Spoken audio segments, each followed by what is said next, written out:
I want to begin by introducing a term I haven't used with you before, but you need to start using this.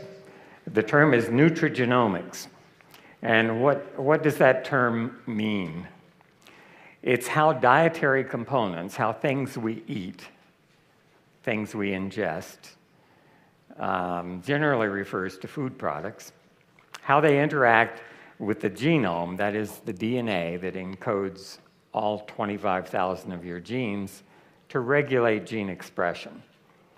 So those genes are the blueprints for everything that you are, and you can be put together by about 25,000 little unique machines. Some of them are unique to you. Nobody else has quite the same sequence. Others we all have in common, and that's the blueprint that makes you who you are.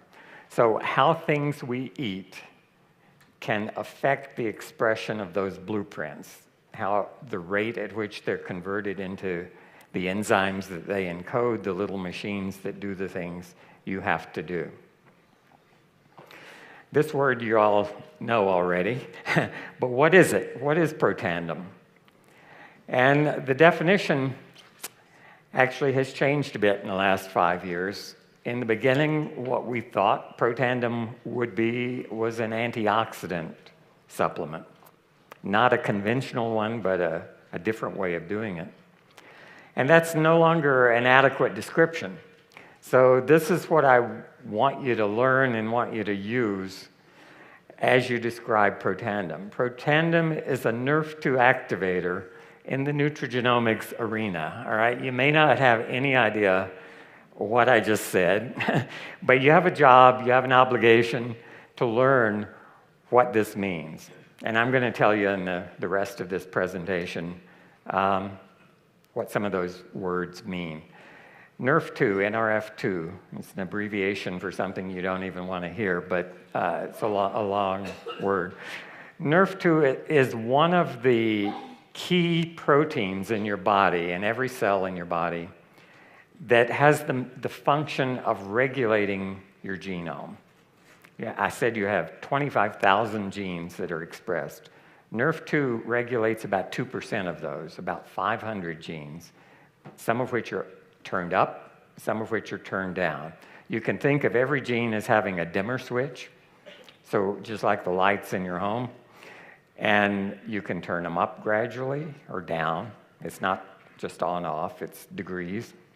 And Nrf2 helps your body balance the expression, the regulation of all those 25,000 blueprints. How many copies do we need of this machine encoded by this blueprint?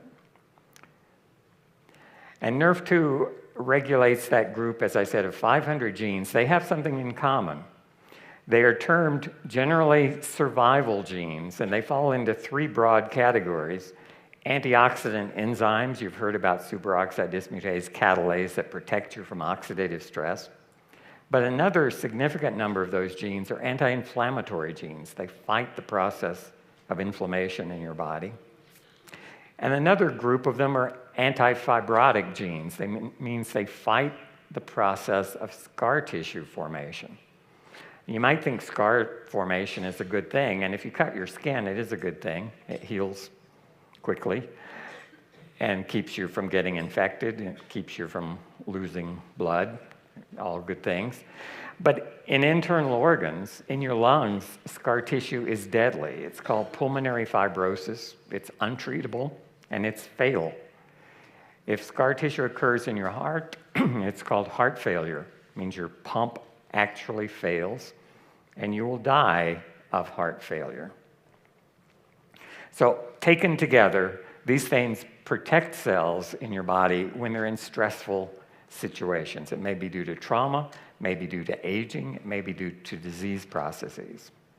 But that group of genes all have the same kind of dimmer switch, and Nrf2 is the protein that can reach those dimmer switches and turn them up or down. So it's responsible for that. It's been called the master regulator of antioxidant gene expression. So how does that work in a cell? This large green oval represents a human cell. And that little purple gizmo in the upper right, labeled a Nrf2 activator, is one of the 5 active ingredients in Protandim. And so as that Nrf activator approaches a human cell,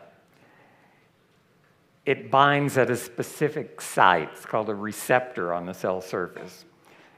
The analogy I'm going to use is if this big cell is your home, that Nrf2 activator just stepped on the front porch, and it did something. It pushed your doorbell. It rings, causes a reaction inside the house, in this case, inside the cell. What is that reaction?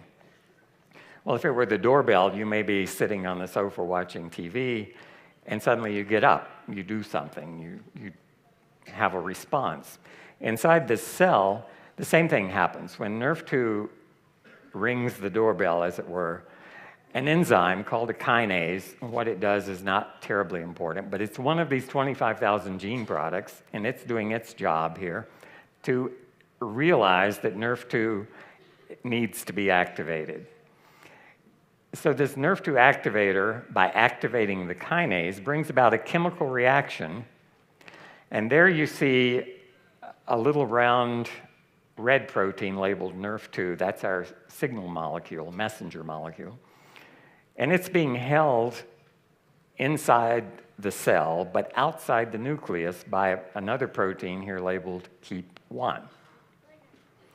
Because this kinase physically changes the Nrf2, and you can see there it's put a little yellow phosphate group on it, change in structure. And that change brings about a release of Nrf2 from that blue protein that's been holding it out in the green part of the cell, allows it to diffuse into the nucleus where all those genes are housed. And once in there, it has access to all those dimmer switches, the 500 that control the Nrf2 regulated genes. And so some of them will go up, some of them will go down, because Nrf2 has entered the vault where the blueprints are kept. And this may seem like hand-waving, it may seem like a fantasy. Every step of this is true. It's simplified a little bit, as you might guess. And if I showed you the real science, you probably would have trouble following it. But that's what happens. And the analogy is not much different than if somebody rings your doorbell, you get up, answer the door, it tells you, go to the kitchen, and you enter that room of the house. And once in there, you can turn on switches. That's what Nrf2 does. And when those switches are turned on, these 3 groups of genes that I just talked to you about are up and down regulated, depending on what they do. So antioxidant enzymes are expressed, more antioxidant enzyme protection. Antifibrotic genes are expressed, anti-inflammatory genes are expressed. And some genes are turned down, the ones that are pro-fibrotic and pro-inflammatory, because they're switches that cause things to happen and cause things not to happen. And the result is that cell is now protected from stress.